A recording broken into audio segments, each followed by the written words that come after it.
네, 여러분 안녕하십니까. 11월 11일 금요일 아침 매일 성경 묵상 함께 나누겠습니다. 오늘은 다니엘서 5장으로 넘어가서 1절에서 16절까지 말씀인데요. 제가 앞부분 3절까지를 봉독해 드립니다.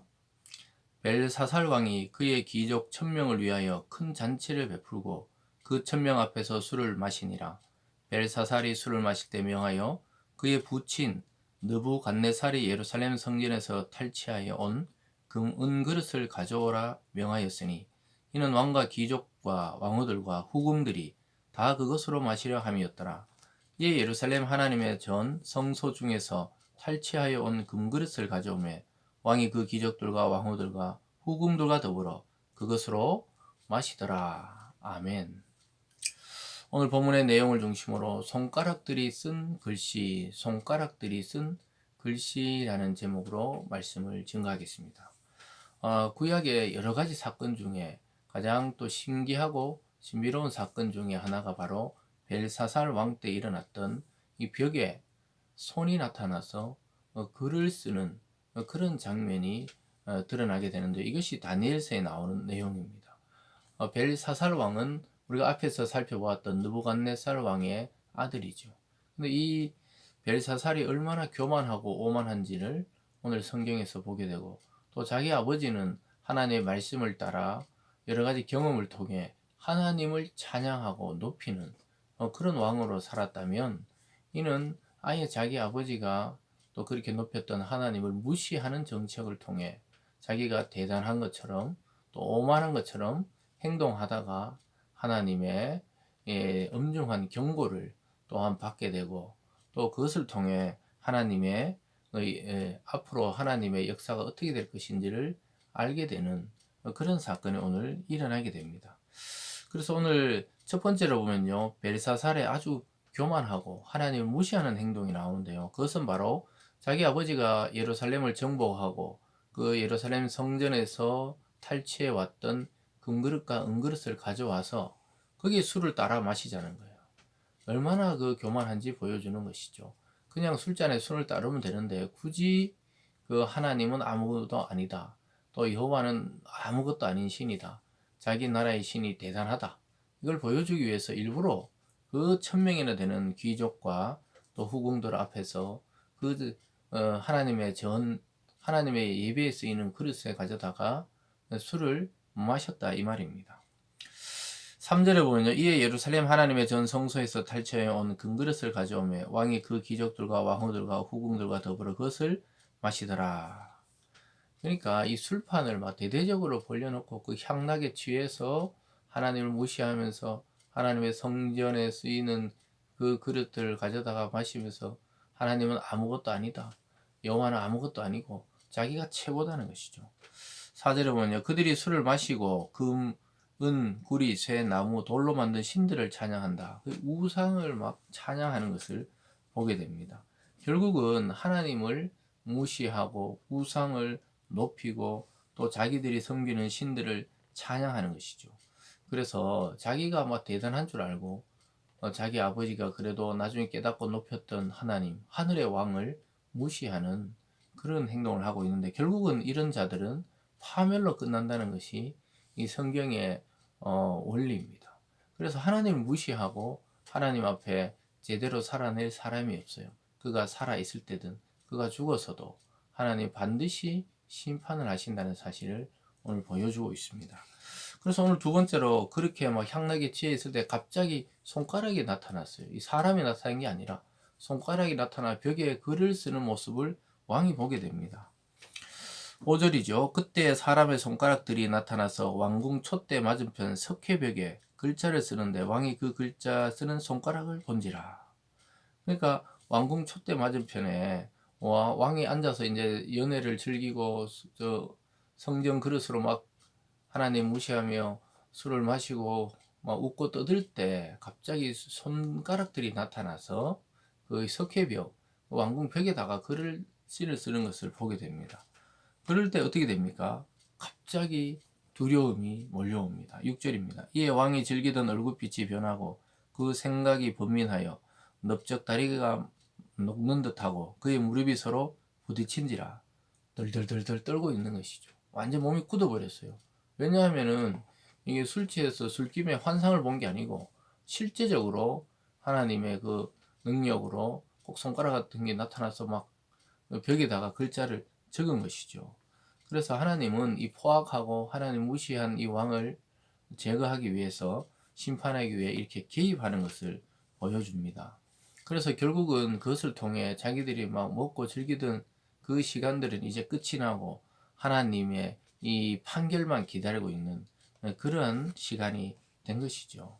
그래서 하나님 무시하고 잔인하게 행했던 이 왕들과 권력자들의 최후는 두려움에 떨게 되는 것입니다. 그래서 결국은 막 무릎을 떨고 이 보세요. 자기 얼굴이 변하고 그러니까 굳어졌다. 막 웃고 즐기다가 갑자기 돌처럼 굳어진 거예요. 그리고 뭐 다리가 녹는 듯 떨리고 두려운 것이죠. 여러분, 우리가 만약에 이렇게 있다 갑자기 어떤 손가락들이 나타나 벽에 막 글자를 쓴다. 굉장히 두려운 것이죠. 그래서 하나님을 신뢰하는 자에게 하나님은 평안과 사랑과 은혜와 또 우리의 아버지 되시지만, 하나님을 무시하고 또 하나님이 없다고 여기고 자기 멋대로 살던 사람에게는 하나님은 두려움으로 다가올 수밖에 없는 것입니다. 왜냐, 자기가 그렇게 무시하던 존재, 자기가 그렇게 없다고 하던 존재가 나타나니까, 실제 있으니까 두려워할 수밖에 없는 것이죠. 그래서 왕은 소리칩니다. 7절에 왕이 크게 소리질러 술객과 갈대아 술사와 점쟁이를 불러오게 하고 바벨론의 지혜자들이 말하되 누구를 막론하고 이 글자를 읽고 그 해석을 내게 보이면 자주색 옷을 입히고 그 사슬을 그의 목에 걸어주리니 그를 나라의 셋째 통치자로 삼으니라 하리라. 너무 놀라가지고 막 크게 소리쳐가지고 빨리 오라는 거예요. 그 벽에 글자를 해석하라는 거예요. 자기 아버지 느부갓네살이 꿈을 꾸고 번민하면서 이걸 누가 해석해달라, 누가 알아달라 하듯이 그 당시에 황제들은 이러한 신적 계시가 나타나면 이걸 풀지 못하면 자기는 죽고 나라는 망한다고 생각하기 때문에 급히 명령을 내리고 자기가 뭐 엄청나게 나라의 셋째 통치자로 삼게 해주겠다, 가장 큰 권력을 주겠다, 가장 아름다운 옷을 입혀서 내 옆에 두겠다, 이렇게 명령합니다. 근데 아무도 그것을 알려줄 수 없죠. 하나님께로부터 온 계시는 하나님의 사람들만이 해석할 수 있기 때문입니다. 8절에 보면 그때 왕의 지혜자가 다 들어왔으나 능히 그 글자를 읽지 못하며 그 해석을 왕께 알려주지 못하는지라. 그러므로 벨사살 왕이 크게 번민하여 그의 얼굴빛이 변하고 귀족들도 다 놀라니라. 여러분 한번 상상해 보세요. 그 즐거운 잔치와 막 1000명을 불러놓고 파티를 하는 것이죠. 참 이렇게 먹고 마시고 즐기고 웃고 하나님을 무시하고 자기가 대단한 것처럼 하다가 결국 이 글자 하나에 얼굴빛이 변하고 귀족도 놀라서 더 이상 잔치는 진행되지 않는 것이죠. 이것이 이 땅을 살아가는 예수 밖에 있는 자, 하나님 밖에 있는 자들의 최후입니다. 뭔가 대단한 것 같은 일을 하지만 사실은 죽음으로 끝나는 거예요. 흩어지는 겁니다. 놀라고 갑자기 자기 인생의 끝이 다가오고 이래서 그냥 혼비백산하고 거기서 인생이 끝이 나고 권력도 끝이 나고 명예와 부귀도 끝이 나는 것이죠. 그러니까 대단한 게 아니라는 사실을 먼저 깨달아야 하나님과 우리가 정확한 관계가 성립이 되는 것이죠. 그래서 결국은 다니엘을 불러서 다니엘의 해석을 듣게 되는 벨사살 왕의 모습을 보게 됩니다. 10절에 보면 왕비가 왕의 귀족들의 말로 말미암아 잔치하는 궁에 들어왔더니 왕비가 그 소식을 전해 들었어요. 이런 일이 일어났다니까 빨리 궁으로 들어와서 이에 말하이르되 왕이여 만수무강하옵소서. 왕의 생각을 번민하게 하지 말며 얼굴빛도 변할 것도 아니다. 고민하지 말고 당황하지 마세요. 이렇게 부인이 탁 이야기해 줍니다. 그러면서 11절에 왕의 나라에 거룩한 신들의 영이 있는 사람이 있으니 곧 왕의 부친 때 있던 자로 명철, 총명, 지혜가 신들의 지혜 같은 자이니 왕이 부친 느부갓네살 왕이 그를 세워 박수와 술객과 갈대아 술사와 전쟁의 어른으로 삼았다. 왕비가 이야기하는 거, 왕비는 다니엘을 알고 있었어요. 그래서 왕이여 걱정하지 마세요. 자기 당신의 부친 느부갓네살 왕 때 아주 신들의 지혜를 가진 자가 있었다. 총명하고 또 모든 이 바벨론의 지혜자를 다스린 자가 있었습니다. 그러니까 걱정하지 말고 그를 부르세요. 12절에 왕이 베드살살이에 이름하는 이 다니엘은 마음이 민첩하고 지식과 총명이 있어 능히 꿈을 해석하며 은밀한 말을 밝히며 의문을 풀 수 있었나이다. 이제 다니엘을 부르소서. 그래 하시면 그 해석을 알려드리리이다. 다니엘의 이름이 등장합니다.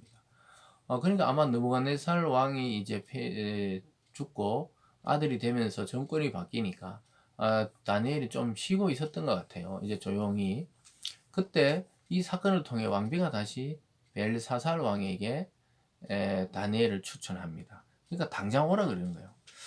당장 오라 그래서 빨리 풀어달라고 이야기합니다. 14절에 내가 내게 대하여 들은즉 내 안에 신들의 영이 있으므로 내가 명철과 총명과 비상한 지혜가 있다 하도다.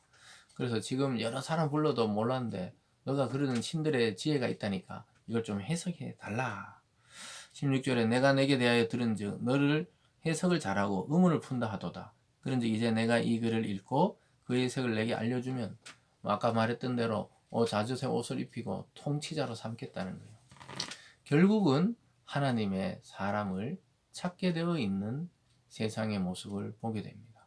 사랑하는 여러분, 오늘 이 전체적인 말씀을 통해 하나님은 오만한 자에게 경고하시고 또 그 경고의 말씀을 해석하는 것은 결국 하나님의 사람들을 통해 그 문제를 해결하게 하고 결국 그 하나님의 사람들이 영광받게 하신다는 것을 보게 됩니다. 이게 성경의 원리입니다. 그래서 우리는 세상의 지혜와 지식도 참고해야 되지만 결국 성경을 자꾸 봐야 돼요. 말씀을 묵상하고 또 기도하며 하나님이 이 세상을 지금 어떻게 진단하는지에 대한 통찰을 가져야 하는 것입니다. 오늘 이 하루도 우리의 교만한 면이 있다면 내려놓고 하나님 말씀을 따라 순종해서 이 세상의 소망과 희망이 되는 우리들이 되기를 바랍니다. 기도하겠습니다. 사랑의 하나님 아버지 감사합니다. 오늘 말씀을 통하여 소망과 희망과 이 세상의 여러 가지 사건을 해석하고 통찰할 수 있는 지혜를 하나님께로부터 받아서 이 세상 사람들의 그 불안한 마음을 위로하고 또 소망의 하나님을 소개하는 그러한 날 되게 하여 주시옵소서. 감사드리며 예수님 이름으로 기도드리옵나이다. 아멘.